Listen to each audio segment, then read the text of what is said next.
सत्य वचन, अमर वचन, जीवित वचन, दिव्य वचन, सत्य वचन, अमर वचन, जीवित वचन। साई दा बामा बनी दा बामा बगरे रे सा रे सा रे सा रे सा। दिव्य वचन, सत्य वचन, अमर वचन, जीवित वचन, दिव्य वचन, दिव्य वचन।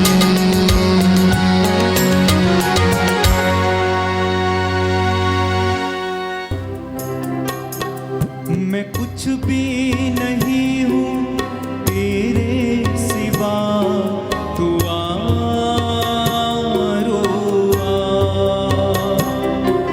मैं कुछ भी नहीं हूँ तेरे सिवा, तू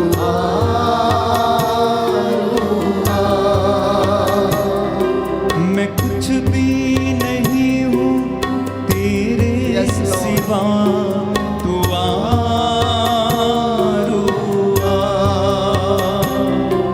मैं कुछ भी नहीं हूँ तेरे सिवा, तू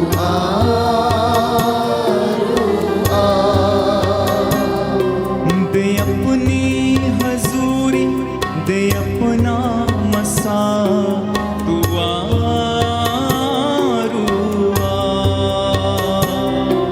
दे अपनी हुजूरी, दे अपना मसा, तू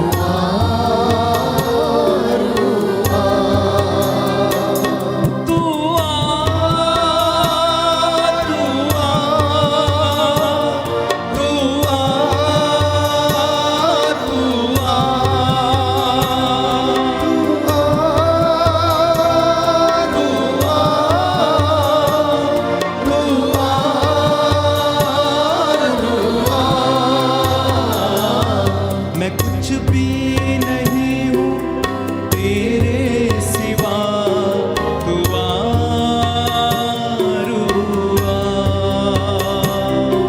मैं कुछ भी नहीं हूँ तेरे सिवा, तू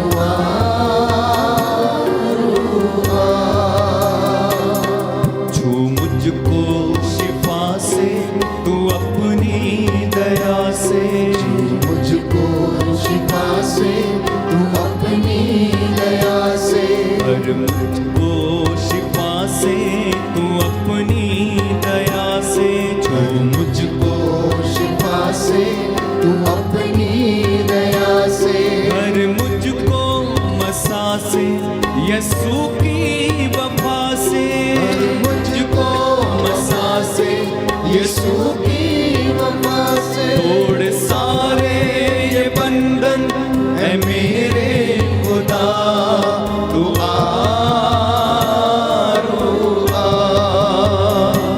तोड़ सारे ये बंधन है मेरे खुदा, तू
महसूस करें। प्रभु का सामर्थ्य हमारे घर में है, वो हमारे बीच में है, वो हमसे बातें करने के लिए तैयार है। इसलिए अपने हृदय, मन, आत्मा और कानों को भली भांति खुला रखना। उसका आत्मा इस वक्त आपके परिवार में छाया हुआ है, उसका सानिध्य आप सबों को घेरे हुए है। ईश्वर चाहता है कि हम पश्चाताप कर लें, उसकी ओर अभिमुख हो जाएं, अपने पुराने गुनाहों का जो भार है हमारे ऊपर से उसे उतार फेंक दें। प्यारे भाई, प्यारी बहन, ईश्वर से हम समझौता कर लें, हम उसके पास लौट कर चला आएं। वो बड़ा दयालु परमेश्वर है। उसने सलीब पर लटकते वक्त उस डाकू को क्षमा किया जिसने पूरी जिंदगी भर मार पिटाई, चोरी, डकैती की, लेकिन एक क्षण में ईश्वर के पुत्र ईसा मसीह ने, जो स्वयं ईश्वर था, उसे माफ़ किया और उसे स्वर्ग राज्य में स्थान देने का वादा किया। Hallelujah, hallelujah, hallelujah, hallelujah. Yeshu की स्तुति हो, यीशु की स्तुति हो, यीशु को धन्यवाद, यीशु को धन्यवाद, यीशु की आराधना हो, यीशु की आराधना हो, यीशु की महिमा हो, यीशु की महिमा हो, यीशु को धन्यवाद। यीशु को धन्यवाद। हालेलुया। हालेलुया। प्रभु का वचन कहता है, प्रभु का वचन कहता है, राजाओं का पहला ग्रंथ राजाओं का पहला ग्रंथ अध्याय 8 अध्याय पद 8 संख्या 39, पद संख्या 39। तो तू स्वर्ग से उसकी प्रार्थना सुन, तो तू स्वर्ग से उसकी प्रार्थना सुन, उसे क्षमा प्रदान कर उसे क्षमा प्रदान कर और उसकी सहायता कर। और उसकी सहायता कर। तो तू स्वर्ग से तो तू स्वर्ग उसकी से प्रार्थना सुन, उसकी प्रार्थना उसे सुन, क्षमा प्रदान कर उसे क्षमा प्रदान कर और उसकी सहायता कर। और उसकी सहायता कर। Hallelujah, hallelujah, hallelujah. हालेलुया। दूसरा इतिहास ग्रंथ दूसरा इतिहास ग्रंथ अध्याय 6 अध्याय 6 पद संख्या 21, पद संख्या 21। प्रभु का वचन कहता है, प्रभु का वचन कहता है, तू अपने स्वर्गीय निवास स्थान से तू अपने स्वर्गीय निवास स्थान उनकी से प्रार्थना सुन उनकी प्रार्थना और सुन उन्हें क्षमा प्रदान कर। और उन्हें क्षमा प्रदान कर। Hallelujah, hallelujah, hallelujah. हालेलुया। स्तोत्रकार लिखता है, स्रोतकार लिखता है, भजन संहिता 85 भजन संहिता पद 85 संख्या 3, पद संख्या 3। तूने अपनी प्रजा के अपराध क्षमा किए, तूने अपनी प्रजा के अपराध क्षमा किए, तूने उसके सभी पापों को ढक दिया।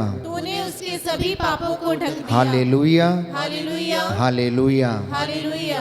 प्रियजनों, आज बहुत से लोग ईश्वर से क्षमा पाने की आशा करते हैं, चंगाइयाँ पाने की आशा में लगे रहते हैं, दुख रोग से, बीमारी से आज़ाद होना चाहते हैं, लेकिन अधिकांशतः उनकी ये मन्नतें पूरी नहीं होती हैं। तो इसके विषय में बाइबल आज हमें समझाना चाहती है कि परंतु यदि तुम दूसरों को क्षमा नहीं करोगे तो तुम्हारा स्वर्गीय पिता भी तुम्हें क्षमा नहीं करेगा।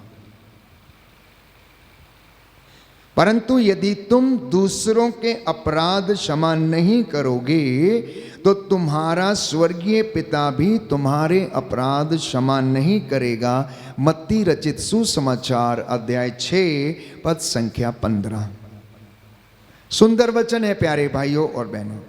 प्रभु कहता है, दो और तुम्हें भी दिया जाएगा, तू क्षमा कर और तुझे भी क्षमा कर दिया जाएगा। इसलिए फॉरगिवनेस हमारी जिंदगी में बहुत ज़्यादा महत्वपूर्ण है।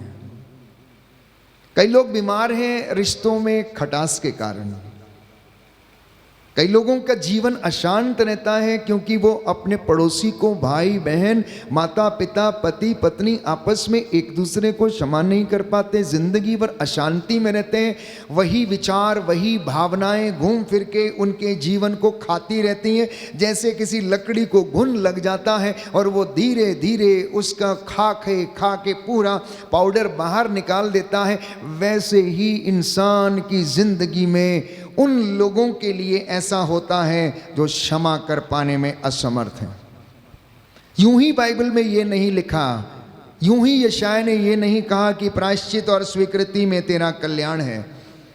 इसलिए बाइबल इतना ही नहीं, बाइबल ये भी बताती है जब आपके अपने मुद्दई को क्षमा कर देते हैं या अपने शत्रु को क्षमा कर देते हैं या माफ़ी मांग लेते हैं तो उसके सिर के ऊपर अंगारों का ढेर लगा देते हैं। Hallelujah, hallelujah, hallelujah. हालेलुया। प्रभु कहता है, प्रभु कहता है, मत्ती का सुसमाचार मत्ती का सुसमाचार अध्याय 7 अध्याय पद 7 संख्या 1 से 2, पद संख्या 1 से 2, दोष न लगाओ दोष न लगाओ, जिससे तुम पर भी दोष न लगाया जाए, जिससे तुम पर भी दोष न लगाया क्योंकि जाए। जिस प्रकार तुम दोष लगाते हो क्योंकि जिस प्रकार तुम दोष लगाते उसी हो, प्रकार तुम पर भी दोष लगाया जाएगा। उसी प्रकार तुम पर भी दोष लगाया जिस जाएगा। नाप से तुम नापते हो जिस नाप से तुम नापते हो, उसी नाप से तुम्हारे लिए भी नापा जाएगा। उसी नाप से तुम्हारे लिए भी नापा जाएगा। Hallelujah, hallelujah, hallelujah, hallelujah, hallelujah. Hallelujah. प्रियजनों, इस वक्त प्रभु अपने पूर्ण सामर्थ्य में साक्षात रूप से इस पवित्र संस्कार, इस रोटी के रूप में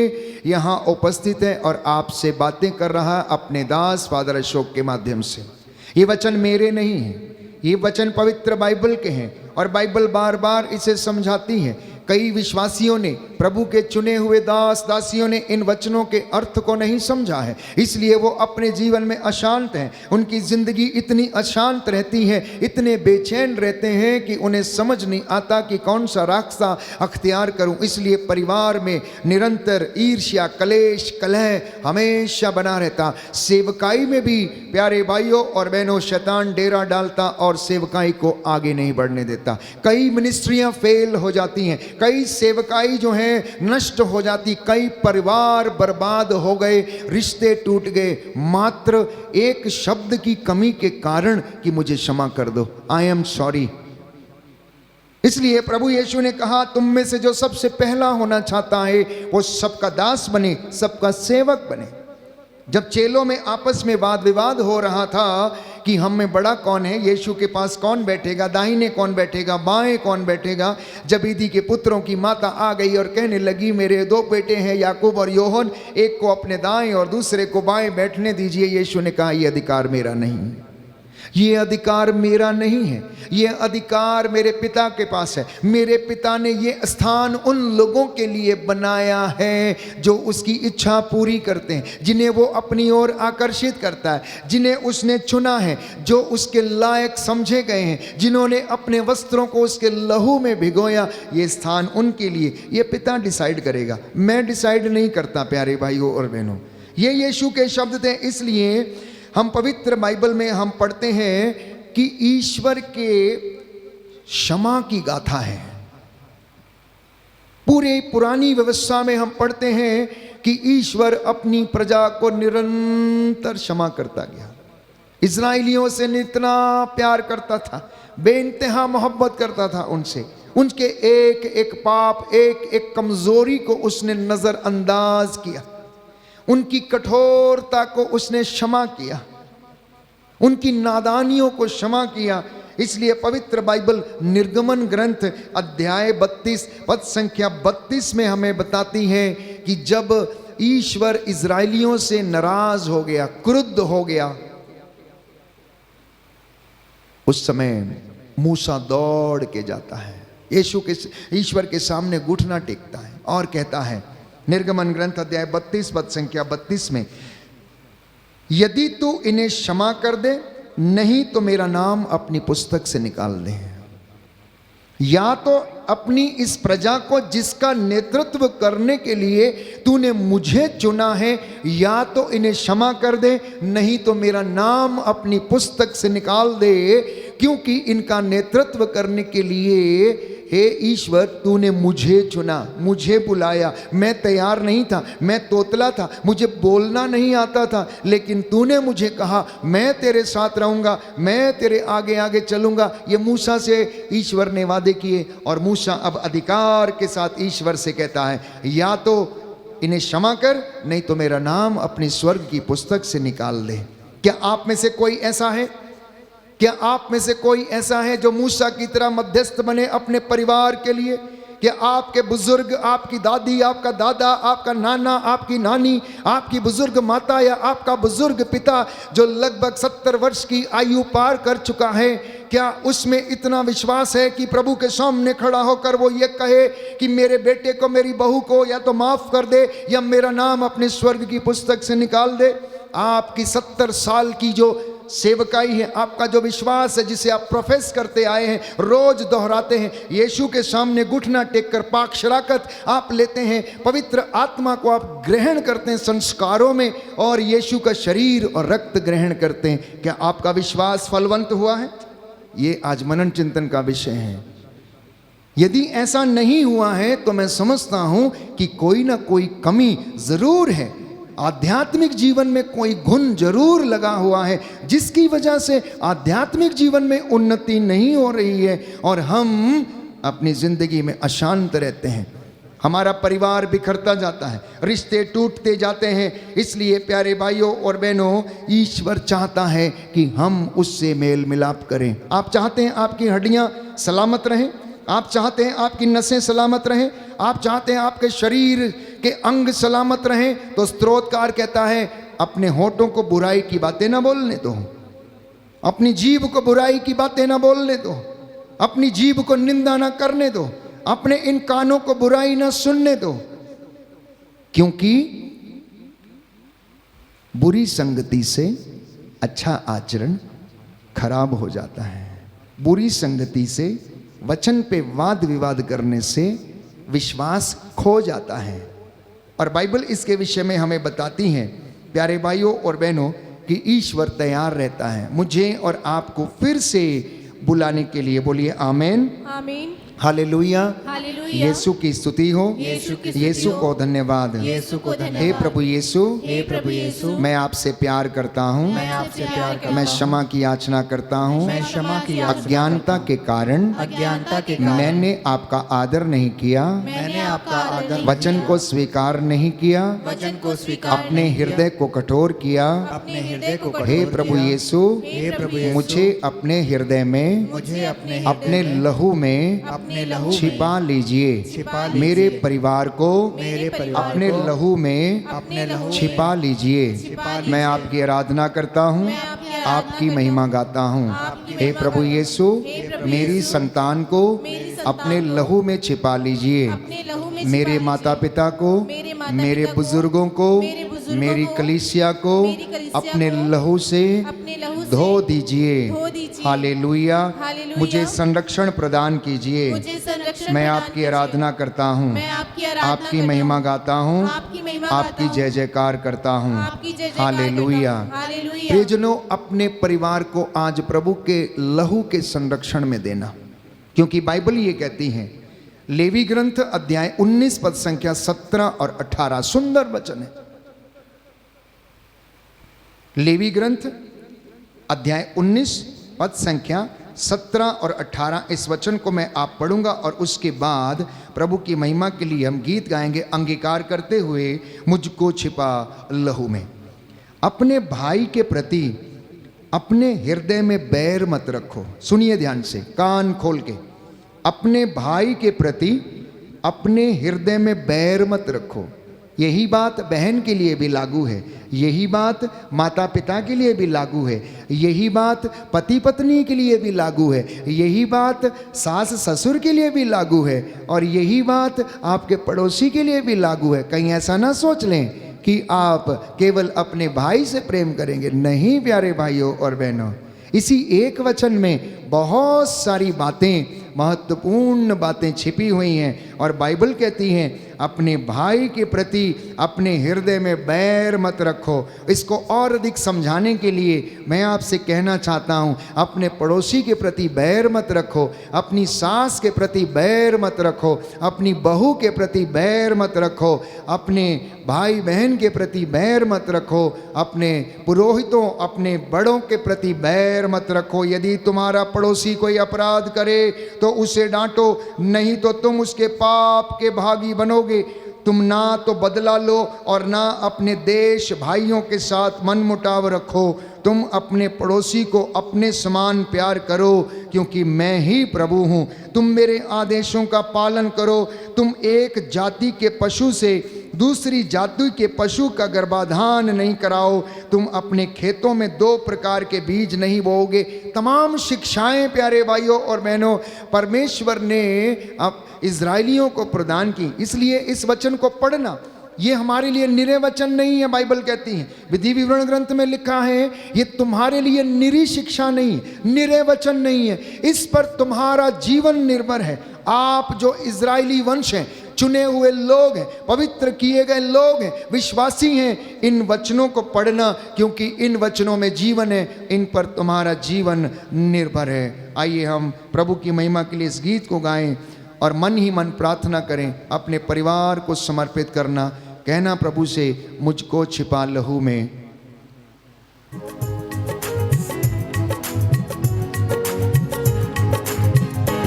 मुझको छुपा लहू में, मुझे पाक साफ कर दे।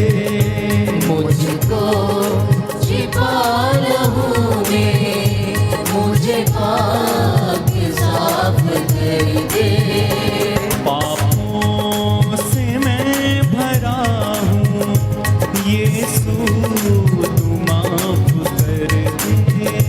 पापों से मैं भरा हूँ, यीशु तू माफ कर दे। मुझको छुपा लहू में, मुझे पाक साफ कर दे। मुझको छिपा लहू में, पाक साफ, मुझे पाक साफ कर दे। पापों से मैं भरा हूँ, यीशु तू माफ कर दे। पापों से मैं भरा हूँ, यीशु तू माफ कर दे। अपने लहू से धो दे मेरे दिल का कोना कोना। अपने लहू से धो दे मेरे दिल का कोना कोना। तेरे सिवा कोई भी इस दिल में मेरे होना। तेरे सिवा कोई भी इस दिल में मेरे होना। अपने लहू से धो दे मेरे दिल का कोना कोना। अपने लहू से धो दे मेरे दिल का कोना कोना। तेरे सिवा कोई भी इस दिल में मेरे होना। तेरे सिवा कोई भी इस दिल में मेरे होना। इस दिल में मेरे होना। इस दिल में मेरे होना। इस दिल में मेरे होना। इस दिल में मेरे होना। मुझको छुपा लहू में, मुझे पाक साफ कर दे। मुझको सब लोग गाओ, छिपा लहू में, आराम से प्रार्थना करो। पाक साफ कर दे। पापों से मैं पापों से मैं भरा हूँ, यीशु तू माफ कर दे। मेरे बदन से हरदम तेरी ही खुशबू आए। मेरे बदन से हरदम तेरी ही खुशबू आए। जिसको भी देखे आंखें, बस तू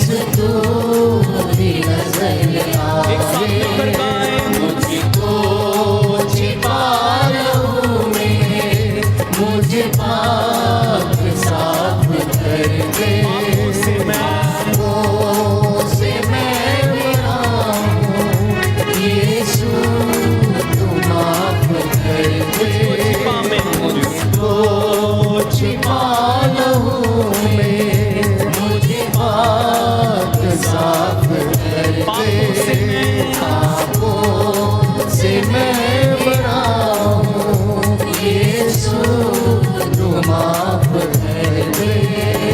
जीवन ये Yes, तुझ में Lord. गुजरे, Jesus. हर सांस तुझ में आए। जीवन ये तुझ में गुजरे, हर सांस तुझ में आए। मेरी जुबान उम्र भर तेरे ही गीत गाए। मेरी जुबान उम्र भर तेरे ही गीत गाए, तेरे ही गीत गाए। तेरे ही गीत गाए। मुझको छिपा लहू में, मुझे पाक साफ कर दे। पापों से मैं बना हूँ, यीशु तू माफ कर दे। मुझको छिपा लहू में, मुझे पाक साफ कर दे। पापों से मैं गिरा हूँ, यीशु तू माफ कर दे। मुझको छिपा लहू में, मुझे पाक साफ कर दे। पापों से मैं गिरा हूँ, यीशु तू माफ कर दे। हालेलुया। हालेलुया। यीशु की स्तुति हो। यीशु की स्तुति यीशु हो। को धन्यवाद। यीशु को धन्यवाद। योहन का पहला पत्र योहन का पहला पत्र अध्याय 3 अध्याय 3 पद संख्या 8। पद संख्या 8। प्रभु का वचन कहता है, प्रभु का वचन कहता ईश्वर है, का पुत्र ईश्वर का पुत्र इसलिए प्रकट हुआ इसलिए प्रकट कि वह हुआ शैतान के कार्य कि वह शैतान के समाप्त कार्य कर दे। समाप्त कर दे। हालेलुया। हालेलुया। यीशु की स्तुति हो। यीशु की स्तुति यीशु हो। को धन्यवाद। यीशु को धन्यवाद। प्रभु का वचन कहता है, प्रभु का वचन कहता है, बच्चों बच्चों तुम ईश्वर के हो। तुम ईश्वर के हो। बच्चों बच्चों तुम ईश्वर के हो। तुम ईश्वर के हो। हालेलुया। हालेलुया। हालेलुया। हालेलुया। इसलिए इसलिए जागते रहो, जागते रहो, संयम रखो। संयम रखो। आपका शत्रु शैतान आपका शत्रु शैतान दहाड़ते हुए शेर के समान दहाड़ते हुए शेर विचरता फिरता है, विचरता फिरता ढूंढता रहता है है, ढूंढता रहता किसे है, फाड़ खाए। किसे फाड़ खाए। आप विश्वास में दृढ़ होकर आप विश्वास में दृढ़ होकर उसका सामना करें। उसका सामना करें। हालेलुया। हालेलुया। याकूब का पत्र याकूब का अध्याय पत्र, 4 अध्याय 4 पद संख्या 7। पद संख्या 7। प्रभु का वचन कहता है, प्रभु का वचन कहता आप है, लोग ईश्वर के अधीन रहें। आप लोग ईश्वर के अधीन रहे। आप लोग ईश्वर के अधीन रहें। आप लोग ईश्वर के अधीन शैतान का सामना करें रहे। शैतान का सामना करें और वह आपके सामने से और वह आपके सामने से भाग जाएगा। भाग जाएगा। आमेन। आमीन। प्रियजनों, ये पवित्र वचन प्रभु के प्रेम की और उसकी क्षमा की गाथा है। ये पवित्र वचन ईश्वर के प्रेम की और उसकी क्षमा की गाथा है। पुरानी व्यवस्था से हम पढ़ना शुरू करें तो नई व्यवस्था तक आकर हम देखते हैं कि यीशु मसीह ने अपना रक्त बहाकर प्रायश्चित किया और मेरे और आपके गुनाहों के लिए उसने पिता से माफ़ी मांगी, प्रायश्चित किया, हमें अपने लहू में उसने छिपा लिया। इसलिए जो प्रभु के चुने हुए दास और दासियां हैं उनके ऊपर उसने पवित्र लहू छिड़ककर सारी मानव जाति पर उसने लहू छिड़का और प्रायश्चित किया और उसने मौत को हराया, शैतान को उसने हराया। इसलिए बाइबल कहती है, मृत्यु कहाँ है तेरी विजय, कहाँ है तेरा दंश? क्योंकि वो जुआ जो तुम्हारे कंधे के ऊपर था वो तोड़ दिया गया है। इसलिए तुम अपने भाई और बहन से प्रेम करो जैसे मैंने तुमसे प्रेम किया है। तो आज के इस पवित्र दिन में संध्या के समय ईश्वर का संदेश ये है कि आप क्षमा करें और चंगाई पाएं। आप क्षमा करें और चंगाई पाएं। आप दूसरों को क्षमा करें और आपको भी प्रभु क्षमा करेगा। आप दूसरों को प्रेम करें और आपको भी प्रभु प्रेम करेगा। हम बाइबल में 2 दृष्टांतों का वर्णन पाते हैं। पहला लूकस का सुसमाचार अध्याय 15 पद संख्या 11 से लेकर 32 तक हम पढ़ते हैं, जहां पर ईश्वर के प्रेम का वर्णन है, उसकी दया का वर्णन है। प्यारे भाइयों और बहनों, ये उड़ाऊ पुत्र का दृष्टांत है जिसे आपने बार बार ना जाने कितनी बार पढ़ा है। बचपन से लेकर अब तक ना जाने आपने कितनी बार इसे सुना होगा। और इसी के साथ एक दूसरा दृष्टांत मत्ती के सुसमाचार अध्याय 18 पद संख्या 23 से 35 में हम पाते हैं, निर्दयी सेवक का दृष्टांत। यदि आप इन दोनों दृष्टांतों को पढ़ेंगे तो इसमें प्यारे भाइयों और बहनों ईश्वर की दया और क्षमा का वर्णन है। उड़ाऊ पुत्र जिसके विषय में हम पढ़ते हैं लूकस के सुसमाचार अध्याय 15 पद संख्या 11 से 32 में, वहां पर लिखा हुआ है कि एक दिन एक पिता के जिसके 2 बेटे थे, छोटे वाले ने अपने पिता से कहा, मेरी संपत्ति का मेरा हिस्सा मुझे दे दो, मैं आपके साथ नहीं रहना चाहता हूँ, मुझे आपके घर में अब मज़ा नहीं आता है, यहाँ पर तो कुछ भी नहीं है, मैं अपने दोस्तों के साथ रहना चाहता हूँ, मैं चला जाऊँगा यहाँ से, मैं आपसे दूर चला जाऊँगा, मुझे मित्रों के साथ जीवन बिताना है, उनके साथ खाना पीना ऐश करना है। और इस तरीके की बातें करके उसने अपने पिता का दिल दुखित किया। उसके पिता ने उससे कहा, ठीक है बेटा, कोई बात नहीं, मेरे साथ नहीं रहना चाहते, कोई बात नहीं, मैं बूढ़ा हो चला हूँ, अब तुम मेरे साथ क्यों रहोगे?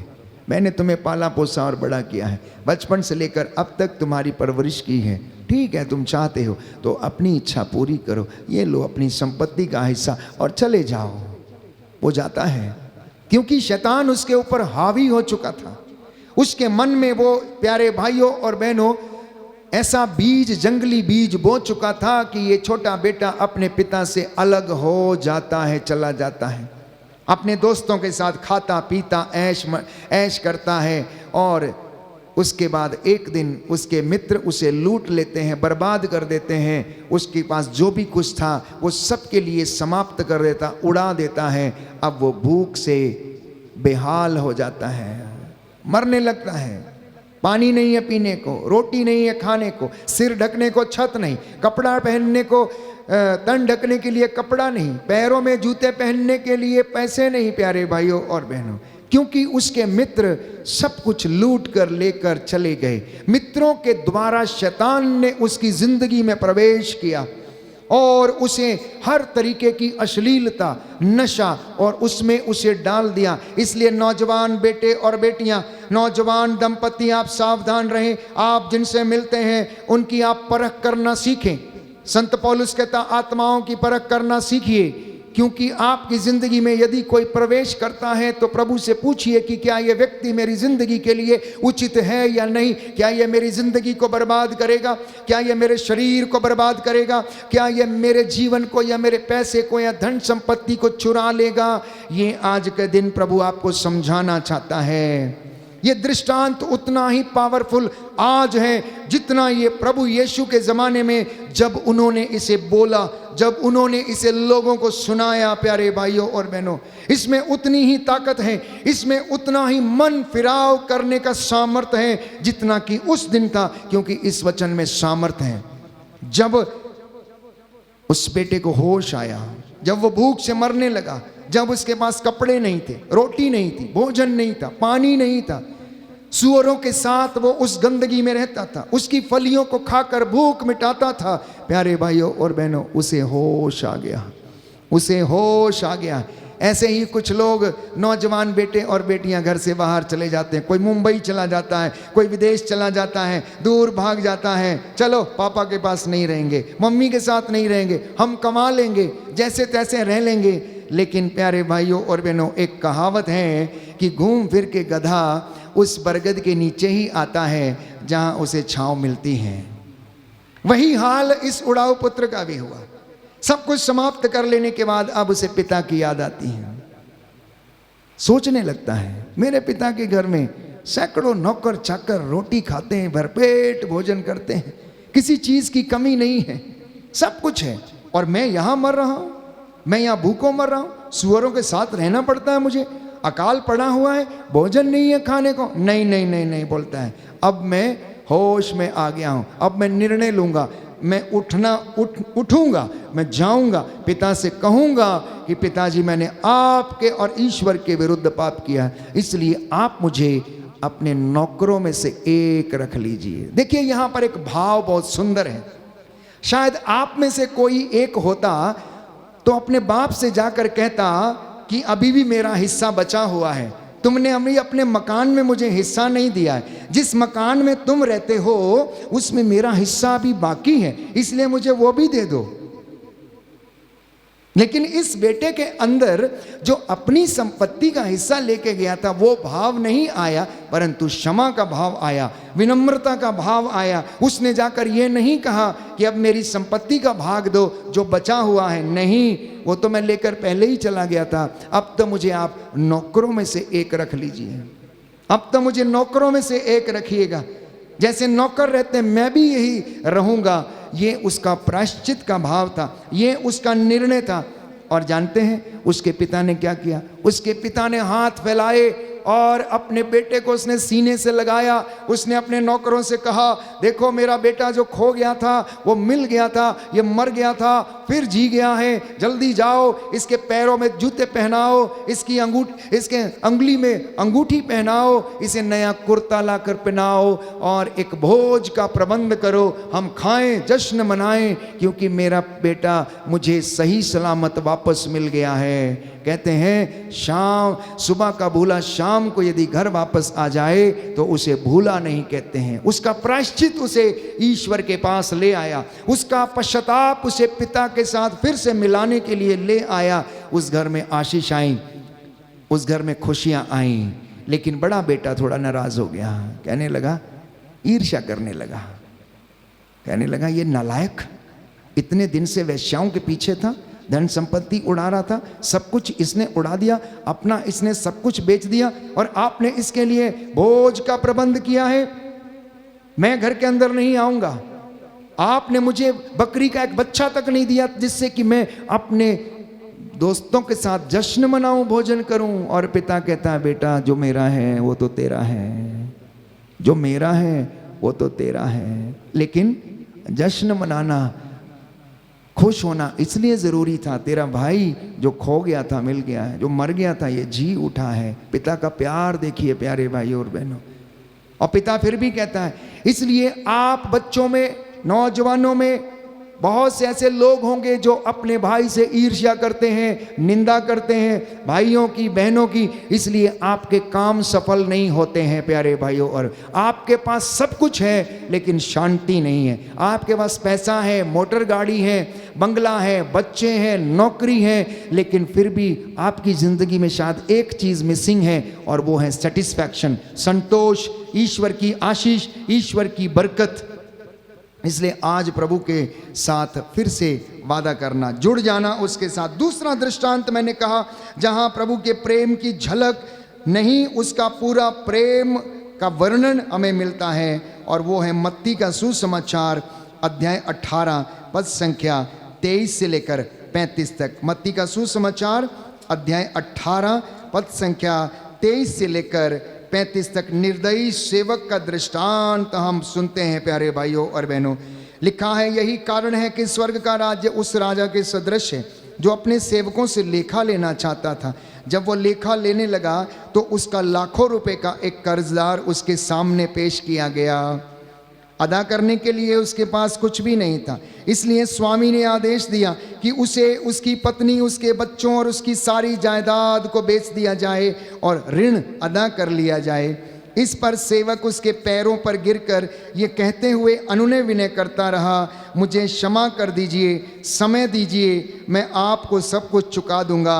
उस सेवक के स्वामी को तरस हो आया और उसने उसे जाने दिया और उसका कर्जा माफ़ कर दिया। आप में से कितने लोग ऐसे हैं जिन्होंने अपनी ज़िंदगी में इस वचन को अपनाया? मैं बहुत सारे लोगों को शिकायत करते हुए सुनता हूँ, 10 साल पहले इसने मुझसे 500 रुपये लिया था, आज तक नहीं लौटाया। 10 साल पहले की बात है।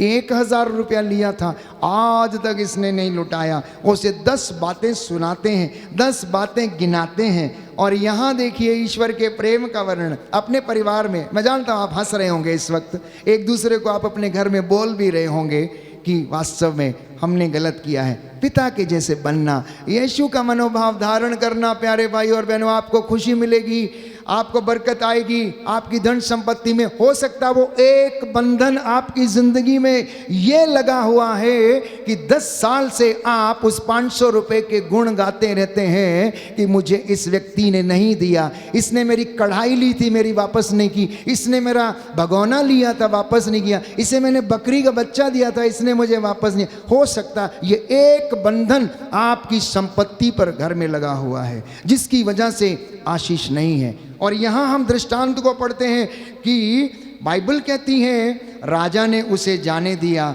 उसका कर्जा माफ कर दिया, उसका कर्जा माफ कर दिया। अब जिसका माफ हो गया है उसका मनोभाव देखिए, आगे बढ़ता है। जब वह सेवक बाहर निकला तो वह अपने एक सह सेवक से मिला जो उसका लगभग 100 दिनार का कर्जदार था। उसने उसे पकड़ लिया, गला घोंट दिया, केवल पकड़ा नहीं, गला घोंट कर उससे कहा। गला घोंटने का मतलब समझते हैं? थोड़ी देर ज़्यादा घोंट दिया जाए तो प्राण निकल जाएंगे। गला घोंट कर कहा, अपना कर्ज चुका दो। सहसेवक उसके पैरों पर गिर पड़ा और ये कहते हुए अनुनय विनय करता रहा, मुझे समय दीजिए और मैं आपको चुका दूंगा। परंतु उसने नहीं माना और जाकर उसे तब तक के लिए बंदी गृह में डलवा दिया जब तक वह अपना कर्ज न चुका दे। यह सब देखकर उसके दूसरे सहसेवक बहुत दुखी हो गए। उन्होंने स्वामी के पास जाकर सारी बातें बता दी। तब स्वामी ने उस सेवक को बुलाकर कहा, दुष्ट सेवक, तुम्हारी अनुनय विनय पर मैंने तुम्हारा सारा कर्जा माफ कर दिया था, तो जिस प्रकार मैंने तुम पर दया की थी, क्या तुम्हें उसी प्रकार तुम्हें भी अपने सहसेवक पर दया नहीं करनी चाहिए थी? और स्वामी ने क्रुद्ध होकर उसे तब तक के लिए जल्लादों के हवाले कर दिया जब तक वो कौड़ी कौड़ी ना चुका दे। हमारा हिसाब भी इस दुनिया में, इस धरती पर ऐसे ही होता है। जब हम दूसरों को क्षमा नहीं कर पाते हैं, जब हम दूसरों का, प्यारे भाइयों और बहनों, अन्याय करते हैं उनके साथ, तो हमारा निर्णय, हमारा न्याय इस धरती पर लगातार होता रहता है। रोज हमारा अन्याय होता है प्यारे, रोज हमारा न्याय होता है। प्रभु रोज हमारा न्याय करता है।